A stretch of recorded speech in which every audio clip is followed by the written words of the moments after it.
Hello everyone, welcome to EduTap and welcome to this session. So today we will be covering your chapter that is economics. ठीक है, economics cover करेंगे आज and we will be discussing this chapter through questions. Questions के through इस chapter को cover करेंगे. First of all, this is the timetable. ठीक है, we have reached to the second last chapter of your ARD static economics. The very first question for you is dash is the study of allocation, distribution and utilization of resources used along with the commodities produced by farmer. ठीक है, so this is your agriculture economics. Answer of this question here is agriculture economics, because in agriculture economics what we are doing, we are studying regarding the resource allocation that farmer can do, how the farmer can better allocate the resources so that he can get maximum produce maximum output. ठीक है, so when we are studying economics in terms of farming, that becomes our agriculture economics. Clear? Simple, right? Next is which of the following is our factor of production in economics. Now economics में what are factor of production? Basically when we need to produce something. ठीक है, for example enterprise want to make a pen. ठीक है, so he will that entrepreneur had to make sure that he has a land over which he will establish the factory for manufacturing this pen. Next, he will require the labor for doing the manufacturing process. He will require the labor. Then he will require the capital for making the investment, for paying the labor, for setting up the factory, right? Next, he will need a enterprise. Enterprise is basically the entrepreneur or enterprise itself. So all these are the factor of production. ठीक है, so land, labor, capital, enterprise or entrepreneur, these all are the factor of production that lead to the production of anything. ठीक है, किसी भी business में तभी production हो सकता है when it has all the factor of production. बहुत important है, land होनी चाहिए, labor होना चाहिए, capital and enterprise, that is entrepreneur. Entrepreneur is the person who is willing to take risk. ठीक है, entrepreneur is the person who organize all this factor of production and is willing to take risk. Now land, under land, see all your natural resources like your soil, vegetation, your forest, so water, air, all your natural resources are the factor of production which comes under the land. Labor, ठीक है, all the human labor that is under labor, then capital is money. ठीक है, simple. Then we have who among the following factor of production organizes the factors and take risk. ठीक है, who among the following options में दिए कौन इन factor of production को organize करता है and take risk, because risk is always associated with business, right? कि कभी भी कोई भी farmer अगर कल्टिवेशन कर रहा है क्रॉप की, so it's not necessary कि उसको अच्छा ही मिले. हो सकता है उस साल ड्रॉट हो जाए, हो सकता है उस साल कुछ अनफोर्सीन कंडीशन हो जाए, तो कुछ भी हो सकता है. ठीक है, so risk is always associated there. But out of all our factor of production, entrepreneur is the person who organize all the factor of production and take risk. So answer here will be entrepreneur. Clear? चलो, next is all the natural resources belong to which factor of production. जितने भी आपके natural resources है, as I have already told you, they belong to the factor of production that is your land. ठीक है, very easy. तो land होगा यहाँ पे answer. Next is according to the law of diminishing return, in which of the following state each unit input lead to productive return, that is the rate of return is increasing.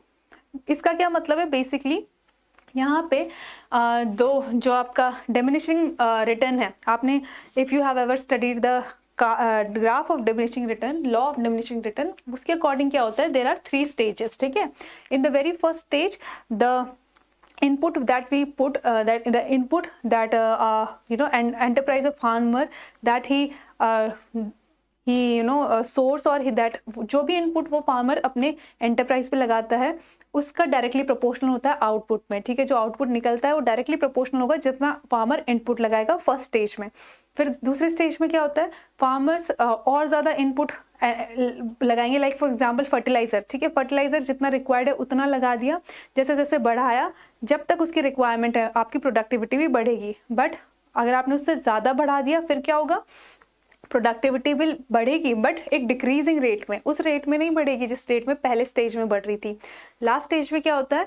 और fertiliser डाल दिया तो it will start decreasing. Ultimately yield कम हो जाएगी क्योंकि fertiliser की वजह से सॉइल में पोल्यूशन हो जाएगा, टॉक्सिसिटी हो जाएगी, आपकी जो क्रॉप है that will not able to grow. So वो थर्ड स्टेज आ जाएगी जहाँ पे it will stop increasing. So the very first, here the answer will be very first stage. Now let me explain you through this graph. So first जो आपका total output है वो total input पे directly proportional होता है, ठीक है। जैसे जैसे आप आउटपुट बढ़ाते जाते हो वैसे वैसे ही आपका जो फैक्टर जो आपका आउटपुट है, सॉरी, जैसे जैसे आप इनपुट बढ़ाते जाते हो वैसे वैसे आपका आउटपुट भी बढ़ता जाता है, ठीक है। फॉर एग्जाम्पल फार्मर ने 50 kg फर्टिलाइजर डाल दिया तो उसका आउटपुट बढ़ गया, फॉर एग्जाम्पल पहले 1 क्विंटल था अब 2 क्विंटल पर हेक्टेयर हो गया, ठीक है।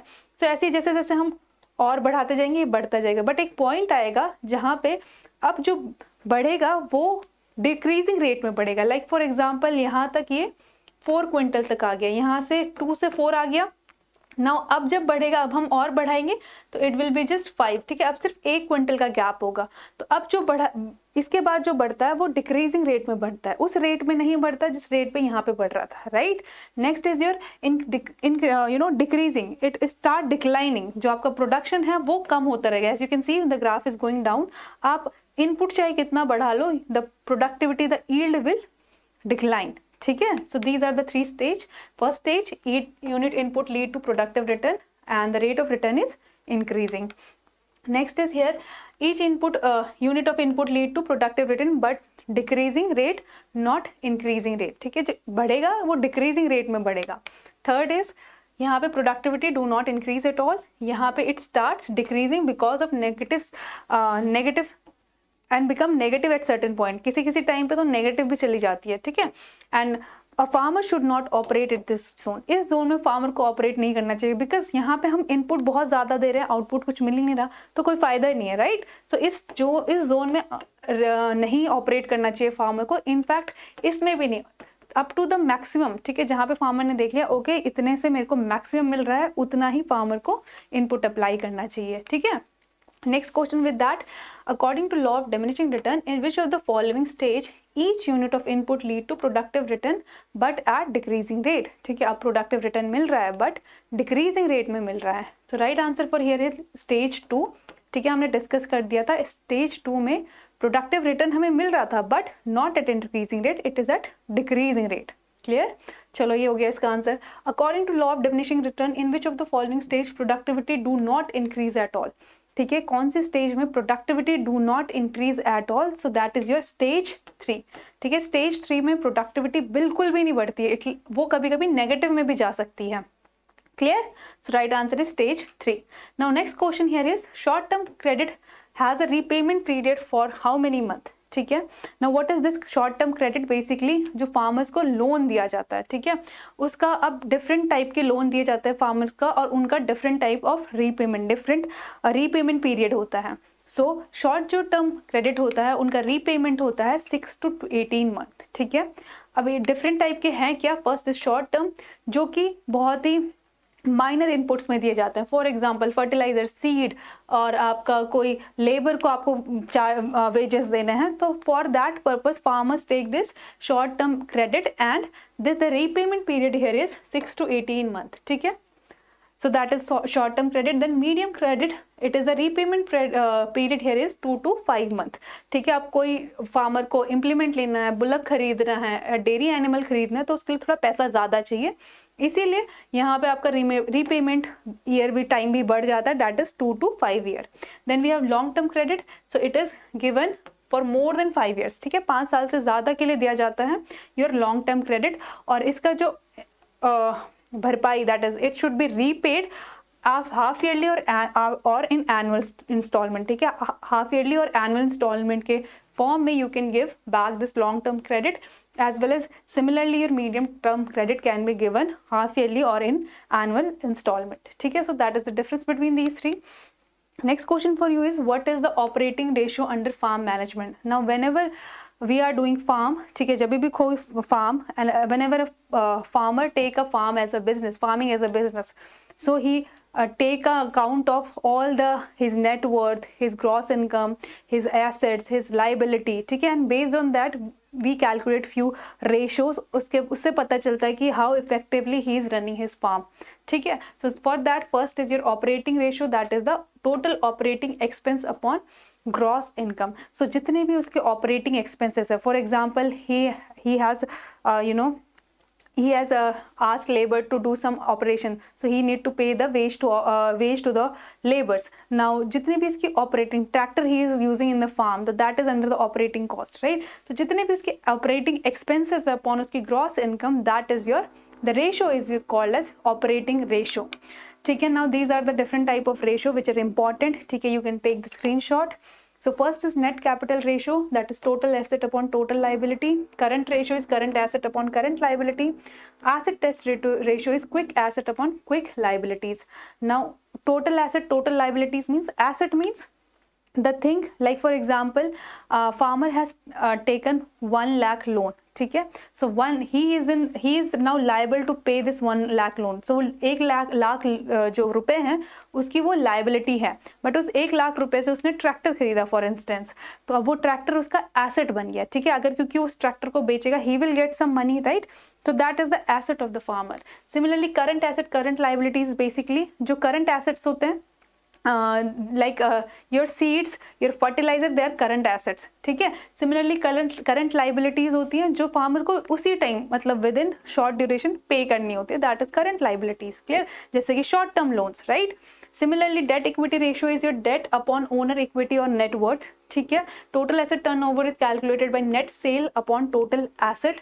नेट इनकम और total asset is taken by net income upon total asset, ठीक है. सो ये कुछ इंपॉर्टेंट है. Now equity value ratio is net worth upon total asset. Now crop value index is basically it is the comparison of yield, ठीक है, locally और farmer की क्या यील्ड है compare to you, that comparison gives you the crop yield index, ठीक है. System index determines the efficiency of combining different enterprises on farm, ठीक है. Basically system index is literally how effectively you have combined all the enterprises on your farm. Next, operating ratio we have discussed, total operating expenses upon gross income. Gross ratio is total expenses upon gross income, ठीक है. चलो अब इसी पे base question कर लेते हैं. Net capital ratio is your total asset upon total liabilities. Clear? Similarly, current ratio is your current asset upon current liabilities. Very easy, right? Next is equity value ratio, it is your net worth upon total asset, ठीक है. और दूसरा question है total asset turnover ratio, that is your net sale upon total asset, ठीक है. चलो next question is regarding debt equity ratio. So what is it? It is basically debt upon owner equity और net worth, ठीक है. सो कितनी owner की equity है या नेट वर्थ है एंड कितना उस पर डेट है. So how he is able to, whether he is able to pay his debt or not, that is a debt equity ratio. जितना टोटल उस पे कर्जा है फार्मर पे और नेट उसकी वर्थ है, ठीक है, दैट इज द डेट, उसका ratio is debt equity ratio. So that is all for this session student. बहुत ही छोटा सा सेशन है, I know, but see economics से थोड़ा कम ही क्वेश्चन होते हैं, यहीं से क्वेश्चन आएंगे जनरली. आपकी जो ARD स्टैटिक सीरीज 1 में हमने method of different type of extension method, sorry I'm so sorry, whatever we have discussed in your ARD static 1, that is law of diminishing return, अच्छे से हमने वहाँ पे कवर किया था. Factor of production, similarly ratios in second 1, तो यही important है एग्रीकल्चर इकोनॉमिक्स से. एंड आई होप आपको समझ आ गया होगा whatever I was trying to tell you. So that was all for this session. If you are new to our channel, please subscribe to our YouTube channel, as well as you can download the PDF of this session from Telegram channel. So that was all, students. Thank you so much.